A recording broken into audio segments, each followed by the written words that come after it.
Welcome back to the Lowcountry View of Hilton Head. I'm Earl Yates, your host, and for my second part of my show, of course, I'm going to have Mr. Phil Schembra.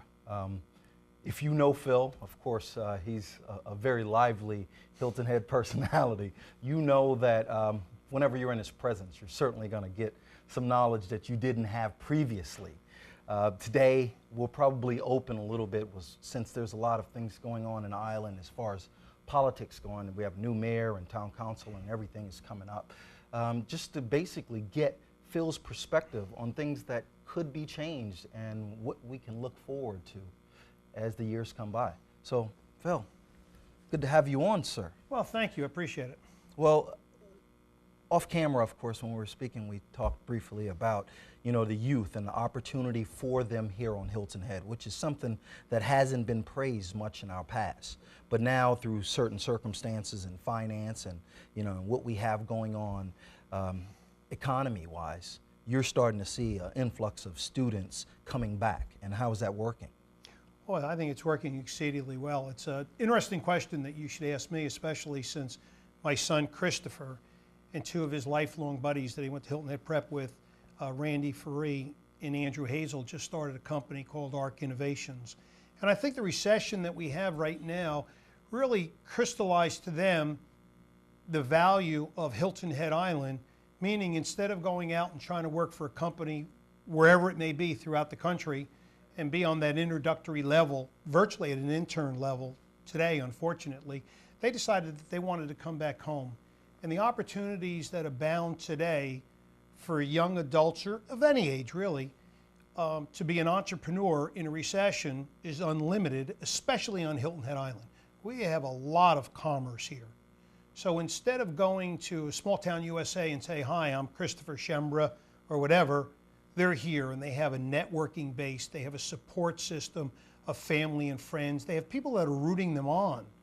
And I must say that their company is getting a huge response throughout the island because they're guys that came back and they're in fact giving back to the island, not only from a business standpoint, but from a community standpoint. So I think for young adults, unlike when I first got here in the mid-70s, today there's just tons of opportunities available if they want to reach out and go for it.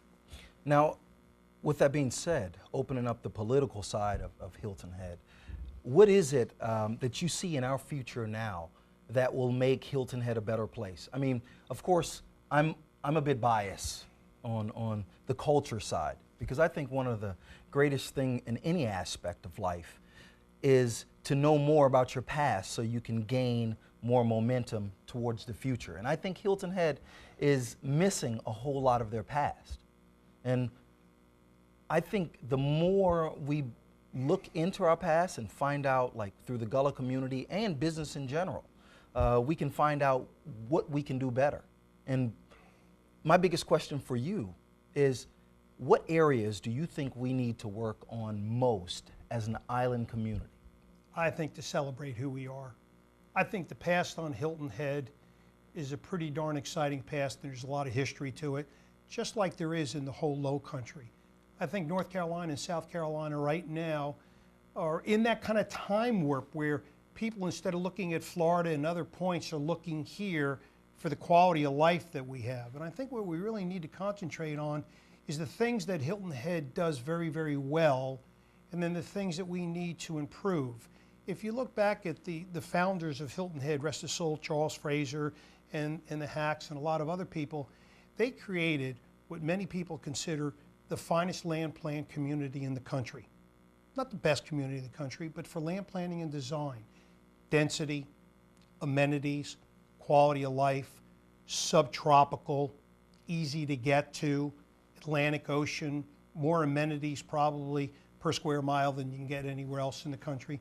And I think we have to go back to our roots and understand what our original developers, from my perspective, did to make the island special, celebrate it, and then say, okay, where do we now need to improve? Because there's areas that we definitely need improvement. It's the island for so long did so well, it almost got on an autopilot. And now we have to regroup. Fortunately, when you have change from a government standpoint, people will bring in fresh ideas. We had some very healthy debates recently about our land management ordinance, about an airport, about a vision for the island, and who are we, and what do we want to do when we grow up, which is interesting when you're a 50-year-old community. Well, I think that hits the nail on the head. I mean, there's so many areas we can go back to and cherish. I think once Hilton Head as a community understands exactly what you said, to be able to just cherish who we are and not focusing on bringing people in. Because with the tourism industry, of course, that's always going to be a large part of who we are. But I think it becomes more of an attraction when we understand how special it is and go back to the time before it was just about tourism. Now you're seeing that our kids that grow up can have their families grow up and continue the growth in the same place, not taking talent that, of course, you look at the accreditations of Hilton Head Prep and Hilton Head High, we have a lot of bright kids coming up. And to lose that is unbelievable, I think. Well, you know, you're hitting on something that's interesting. I have always felt that resort people and residential people can coexist because they both have to work together to make this island go the way we would all like it to. When you look at the quality of life on the island, a lot of it has to do with our resort amenities. And if we don't bring tourism in correctly, we're not going to have the money to pay for the infrastructure and what we want to do for the people who are coming here to live on a year-round basis. So I've always felt like there's this little breakdown between the resort community, the residential community. And see, I kind of lump it all in that Hilton Head is a world-class oceanfront destination resort community so that everybody can come together for a common good and a common goal. The tourist is tomorrow's owner. He may be your next door neighbor tomorrow. So we can't look at them and say, well, geez, they're just coming on in here, they're going to play our facilities and our amenities and they're going to leave. No, no, no. They're drawn to the island for a lot of the same reasons that a lot of other people were. We just have to make sure that the quality of our amenities match up to what our residents want and what the tourism wants. Because if we let our amenities slide, which they have for several years, then that upscale market that you all want to have come in here to maintain our operations and our amenities will stop coming. And you know what happens then? Quality of life on the island goes down. We will never have enough commerce, business on the island to support the way this island has been developed. So they have to coexist and live together. And once we kind of like figure that out, there's a great energy of living in a resort on a permanent basis. Now, with that being said, before, because of course it's way too short a period of time for you and I to get as much talking in as we could possibly do. I talk long, I'm sorry, I apologize. No, that's exactly why I'm just I have getting you wound up. That's why I have you on here. Very short, we have 1 minute left. What does Phil Schembra think needs to be done with our mall in the circumstances in now?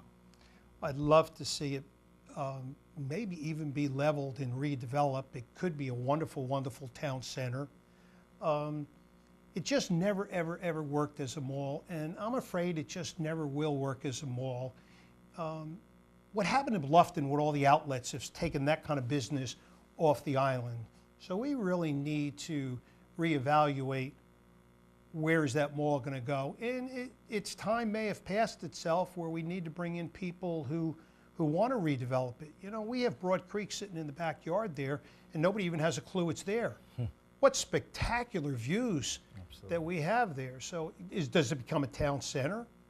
Could be.